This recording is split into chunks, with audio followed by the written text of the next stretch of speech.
Welcome to your weekly UAS news update, and we have 5 stories for you this week. First off, an update on the DJI drone ban. We have a drone stalker that was arrested. That's a really creepy story. And then we have a good drones for good story, and we have Flite Fest right around the corner this weekend. And then lastly, a correction to last week's segment. So let's get to it. All right, first up, a bill that is very similar to the Countering CCP Drone Act is expected to be introduced in the Senate. Now, you may have heard about this in the last few days. This is a fairly new story.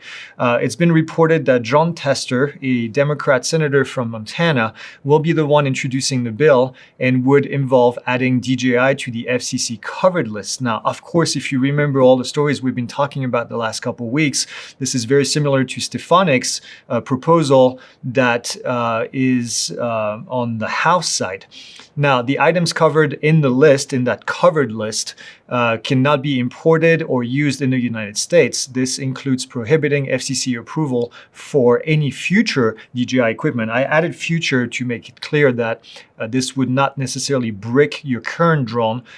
This is only a proposal to ban future DJI equipment, which is still bad on its own, but not as bad as bricking your current equipment. Please make sure that you check the Drone Advocacy Alliance website for the most up-to-date information on this. All of this is changing very quickly, so we record our news update on Wednesday. I know some of you last week had asked for updates on some of these bills, and sometimes there's just no updates, so we don't want to keep bringing them up unless there's actually a change. Now, as far as the current bill, there's no new information again this week. We're still waiting to hear whether or not the Countering CCP language was actually added to the Senate version of the NDAA. The introduction of this bill by Senator Tester might actually be a sign that Stefanik's attempt were not successful last week at putting it into the NDAA language. Next up this week is a man from Pennsylvania that was arrested for using a drone to stalk and harass teenage girls, and girls with a plural here.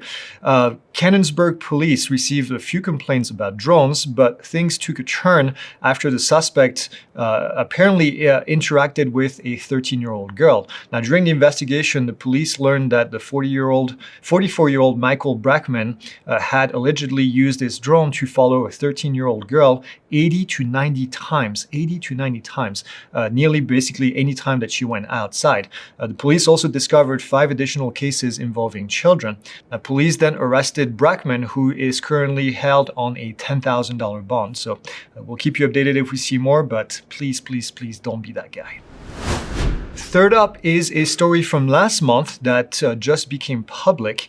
This is in Lakewood, Colorado. Police used a drone to save an intoxicated teenager.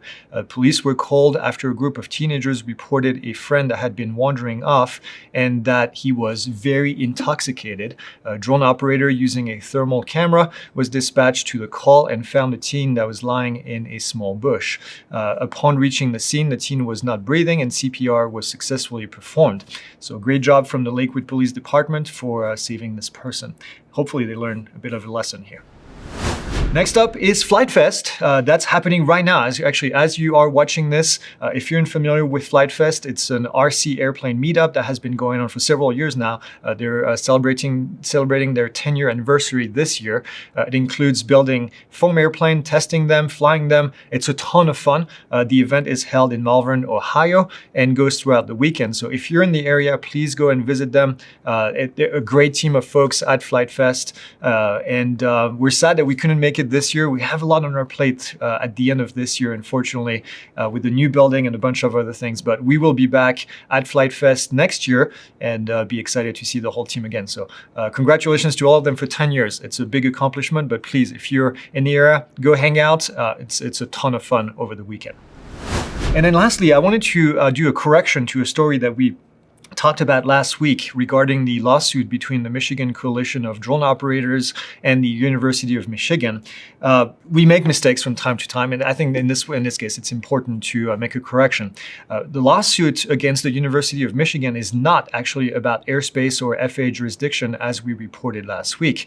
Rather, the lawsuit is actually focusing on the Michigan State UAS preemption law that essentially prohibits political subdivisions such as cities, counties, townships, schools, universities from creating and enforcing their own drone ordinance.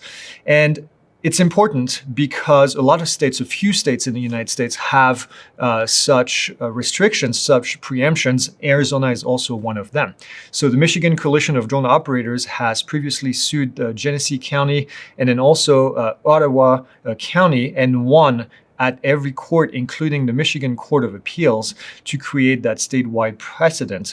The University of Michigan has actually threatened drone operators with arrest, fines, and jail time for even launching, landing, or operating on the public campus. And public here is the key. By state law, they are not able to do so. So I want to say thank you to Ryan Letrourette, who's part of the coalition, also fairly well known in this industry, for sending additional information and correcting what we mentioned. So that's it. You have a great weekend. We'll see you on Monday for the live. And if not, we'll see you next Friday for news update. On hold. On hold. Ethan? Okay. Is this shirt good? Yeah. He looks great. Oh, thank you.